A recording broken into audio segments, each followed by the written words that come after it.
Uh, Time for all the movies I saw in what's the January. Oh, hi there. Yeah, so we started off the year with A Real Pain, Jesse Eisenberg, that guy there, and Kieran Culkin, you know? And the thing, my thing about this one was like, you see them in interviews all the time, and they're like, their energy is the thing they're interviewing, not so much the movie itself. This one was one of those movies that I saw a lot of buzz about before the film came out, like seeing like interviews and stuff, but I didn't really hear anything about the film itself. Like Jesse Eisenberg, this is like his first film, like he directed it, and then Kieran Culkin, they kind of like pulled him out of like semi-retirement. Like it was just that awkward energy because Jesse Eisenberg is a little awkward guy, and so is Kieran Culkin. So just seeing their energy in interviews, I was like, I'm interested to see what this like erratic energy would look like in a film. But no, they're literally just them, and that's not that bad. But this movie is sad, right? It's an oddly sad film, but I'm not quite sure why it's sad. Like I'm sad, but I don't know why I'm sad. I hope that makes sense. Look, I'm gonna spoil this again.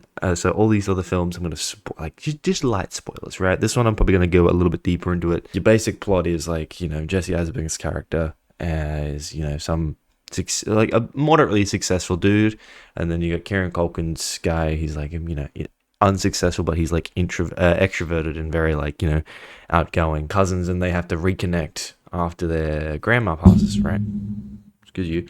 Because she lives in Poland, they go to they like reconnect with some roots that they have because they're both Jewish, and they go on like a Auschwitz grief tour, and then like for me personally, I don't know too many people that are Jewish, but like obviously I understand that what they're trying to say there is like thematically of passing down, like why should you feel so bad when people before you had to go through so much to get to where you are now. The movie's good. It's like low stakes, very simple, very grounded, just two people kind of just going through something that is quite sad, and it was but in a way that was like not beating you over the head. You could feel like especially with like all that like back and forth dialogue, it did feel very conversational, and it was good. There are some parts that I understand what they were trying to do, but in my head I'm like, whoa, you're if you were in normal society, you would be considered an asshole, even if what you were doing had some good intention. It's like, you don't need to go from 0 to 100 like that quickly. Yeah, there was also like these weird like camera shaky stuff in like your more dramatic-y scenes, and I can't tell if that was intentional or not, or just the theater I was at. It's just subtle. It's just a very small like shake. I think I need to rewatch this film to get a better perspective on it. I think I liked it. I'm not gonna say I didn't like it, but I think with a maybe out of a cinema and watching it in my own time, I might have more opinions on it. But it's like an 8 out of 10. It's pretty good. It's pretty good. We're on a solid start. We're on a solid start.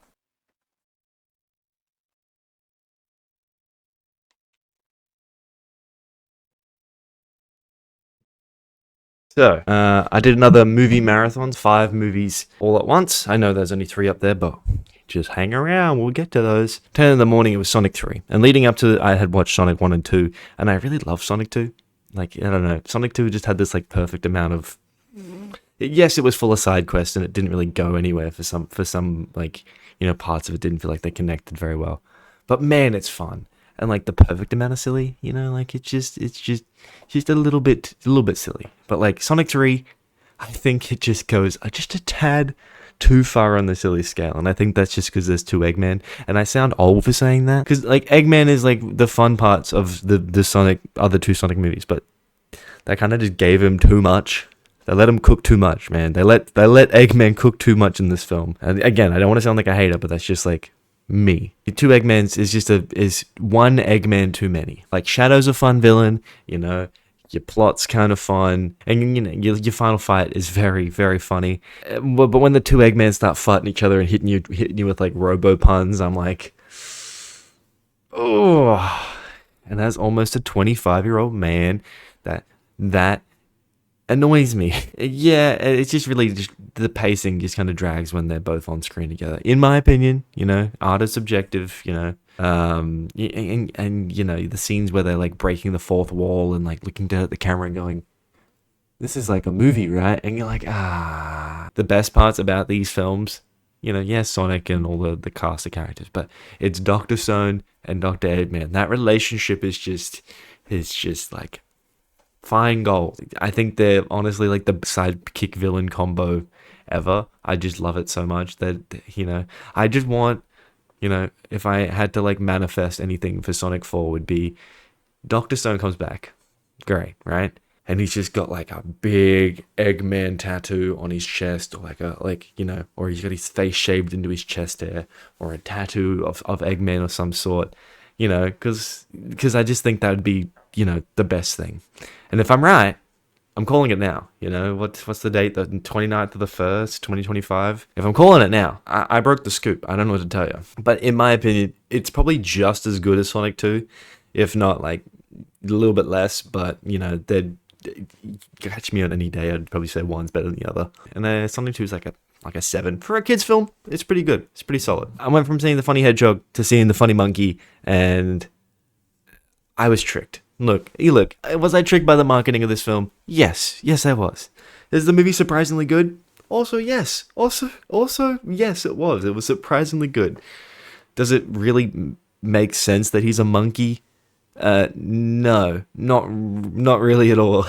But does it work? There's a lot of moving parts, because it's made by the same guy who made The Greatest Showman, right? It's there's so many moving parts and like big action numbers.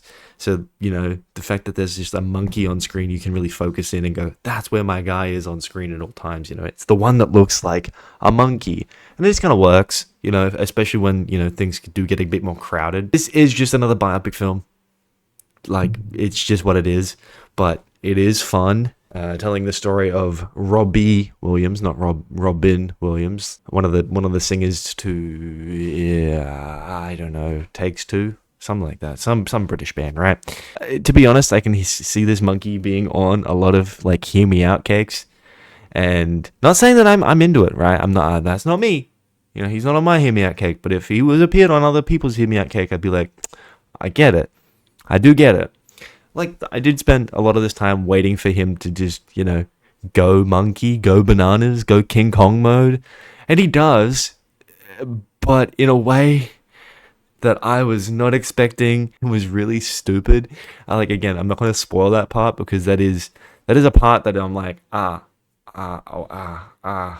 but it does have this like a lot of heart. It is a longer film. It's probably like running like 2.5 hours, because it does like his whole story up to now. If you haven't seen the Elton John Rocket Man biopic, the one featuring Tara Edgerton, it's just like that, not just like that, but it's that kind of rise and fall from being young to the height of your career, and how that like affects you. It's pretty good. I'd say give this one a go. It is a bit more graphic. This isn't this isn't MA film. So there is drugs and sex, which is weird for them just being a monkey. If that makes you uncomfortable, it is a little bit weird. But again, he's just a guy who is a monkey, not a monkey. I think more people should have saw this movie, because it is actually a pretty decent film, with a lot of heart, and the music is so good. Like, I have been like kind of humming different tunes from it since I watched it. It's good. I think it's like an 8. Maybe like a 7, just depending on how much you like biopics. You have to be in the right mood for them. They are long. Yeah, so we went from Sonic the Hedgehog to the monkey, and then we did the bear. Look, I don't have a poster for Paddington 3, mainly because they didn't have any. That makes me mad, but, like and subscribe, and I can try to take the standee, take the head of one of the standees, because they had some standees there. So, like and subscribe, and I'll put the bear's head there. Paddington 3, Paddington in Peru, is pretty good. I think it's pretty good. I haven't seen 1 or 2, and I know a lot of people will say like 1 and 2 are really good. Like I haven't seen them. I just never got around to them. I think I got distracted watching Sonic, and I didn't get a chance. And look, I did think this was going to be like the lull point of my day. You know, I thought out of all the films, Paddington might just be, you know, your kid's film. And for the most part, it was like maybe the first 2/3 of this film are pretty like predictable storytelling, and honestly, like it's kind of lacking in like that the jokes, and it did fall into the trapping of stuff just happening to the main characters. Like there was no like input really, and he just kind of goofs around and solves the issue just by existing, and that's fine. It's kind of charming, but not like enough that it just like, you know, wins over the whole film for me. So in saying that, like you get to your third act, and the third act, it kind of just puts it all together, and it is pretty good. When they found out what El Dorado was, I just had a good laugh. I was like, of course it is. Of course it is. And then that just made me giggle. And then that was just like a, you know, and I was like, okay, I see all the parts you put together throughout the film. I get it. It's very funny. And so I just sat there and I was like, God damn it. I had a smile on my face, and it's just a good time. Again, your 2/3 of your film are pretty like stock standard kid film. So it does get a couple extra points, but Paddington does again prove that church is evil. So they're gonna give this one like a 6 out of 10. It's fine. It's a little bit above average. It got me to have a good chuckle. Yeah, look, and now we're going for a tone shift. We are on the monkey trend though. We're on the animal trend, right? Paddington, you know, better man. Nosferatu. Look, this one's gonna make. I'm gonna make some people mad about this one. I don't think this movie is as good as people are saying it is. It's not bad. It's not a bad film. But just a little bit awkward, kind of funny. Like I understand the subtext of this film, and I understand the classic story that this is. Nosferatu, Nosfajitos, head, shoulders, knees, and toes, whatever you want to call it. This film is awkward. I think if this film was made by anyone else, like if it didn't have Robert Eggers' name on it, the guy who made Northman, the guy who made The Lighthouse, it wouldn't have such high praise, you know.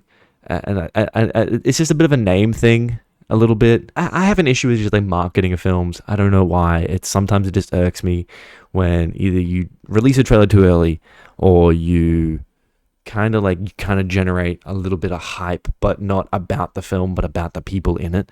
And it's like, like I had the same kind of issue with like a Real Pain, because, you know, it was just them kind of just existing in a vacuum and just doing interviews and not really promoting the film. They were just kind of like chatting. And I have this issue with Nosferatu, because I don't know, they're kind of really trying to sell that Lily Rose Depp is just a household names when they're not household names yet. You know what I mean? I think that's just my issue, especially with Lily Rose Depp. She does a great job in this film. I'm not saying that she does a bad job. You know, she works well. She's creepy, and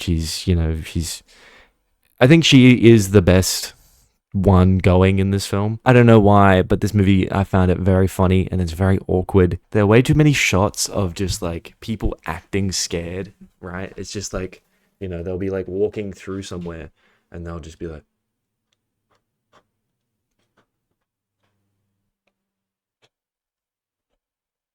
you know, it'll just be like a lot of that. And it's just like, yes, I understand you're scared, but you get to the point where you're like, oh, you're an actor acting scared.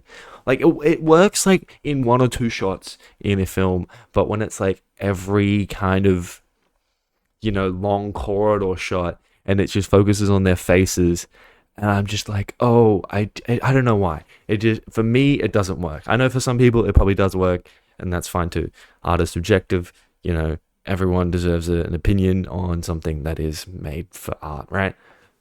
For me, it didn't work. I could just feel that there was nothing there. There's so many parts that made me laugh. I want this movie to get kind of memed on a little bit, because it is funny. Right? I want to recreate some of them just because I think they're funny. Yeah, I'm doing the bit, right? I just really hope my Thomas is okay. And there's like another bit where the rat man, he's doing like a nudie run through the city, but he's like doing like the awkward, like, I forgot a towel run. I'll tell you what, for only an M rating, this movie is very, shocking. Like there's, nudity, there's a lot of violence, there's a bit of necrophilia. That was shocking. Craven the Hunter himself gets some of that cravussy from his dead wife. Nosferatu himself is scary, he's a guy. But I think I want this movie to be loved on both sides because it is visually stunning. The acting is very well done. The gothic horror genre is good. It's a good time, right? Thematically, it's very good. But I think it just needs to be loved on both sides. Like I just need both people to agree that yes, it is cinematically very pretty and very visually stunning, and it tells a pretty good story, right? But also it's a little bit goofy and a little bit silly, and I think if both people can exist at the same time, I think this movie will get all the love and it'll have a great time, right? But on like a fun bag kind of way, it's like a 6 out of 10. But on like a serious side, it's like an 8. It can, if you're in the right mood and the right headspace with the right group of people, it's like an 8 out of 10, right? On that like serious side. And surprise, we did another Bollywood film. These always get tossed in there as like a little palate cleanser at the end of the long 10-12 hour marathon. And today we did Nakuman Maharaja.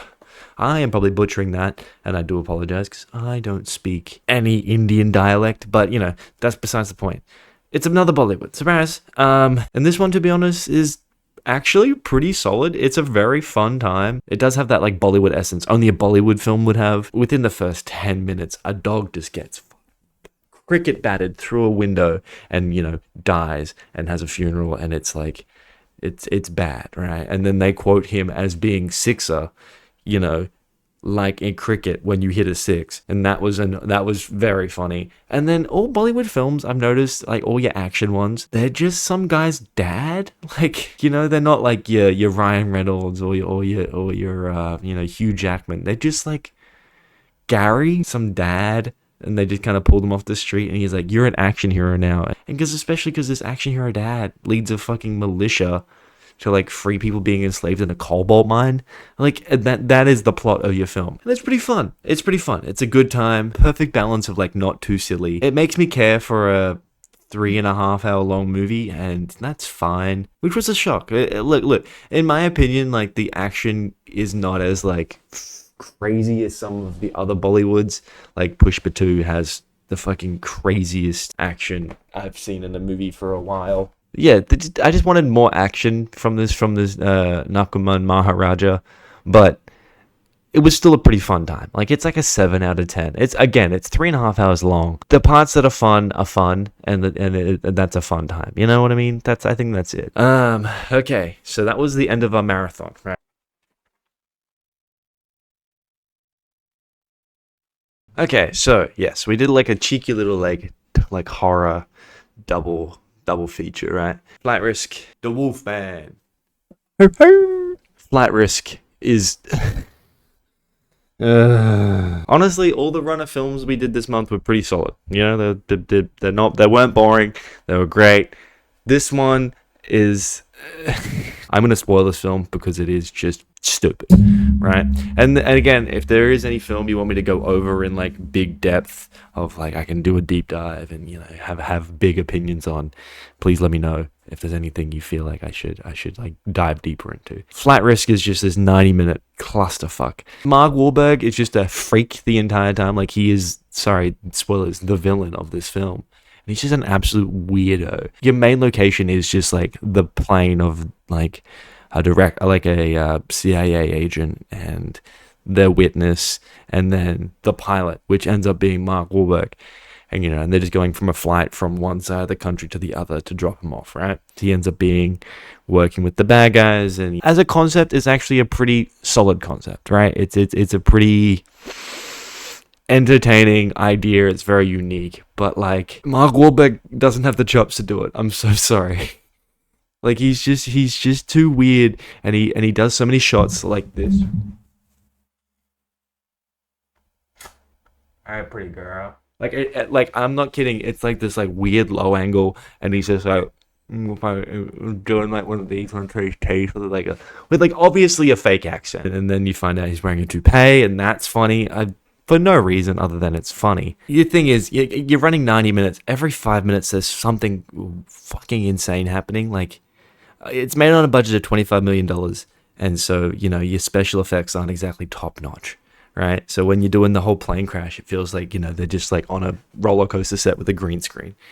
And then, there's scenes where the plane's crashing and it just looks like someone got on Photoshop and had plane upside down with like, snow background, and they just like dragged it across. And it just took me right out the movie, and I'm having the fattest laugh. But like, it's those 5 minutes, and then it's 15 minutes of them recapping the story that's happened to you. Oh, Mark Wahlberg is trying to attack us. Let me quickly call up the director and tell them that. And it's like, I understand you're kind of trying to make this like, one long continuous like shot. Like it is about every 15 minutes. Mark Wahlberg will get up because obviously they decide not to kill him because she's like, I don't kill people, rah, rah. And she gets, and then so every 15 minutes, Mark Wahlberg will somehow get out of his handcuffs or, piss someone off to get himself beat up, and he'll somehow get up, and then they'll beat the shit out of him again. He'll fall back down. I was half the time expecting him to just like come, like he's lying down in the back of the plane and he just rises up like fucking Nosferatu and just like starts wreaking havoc again. Like I wanted that to happen, and I would have loved that.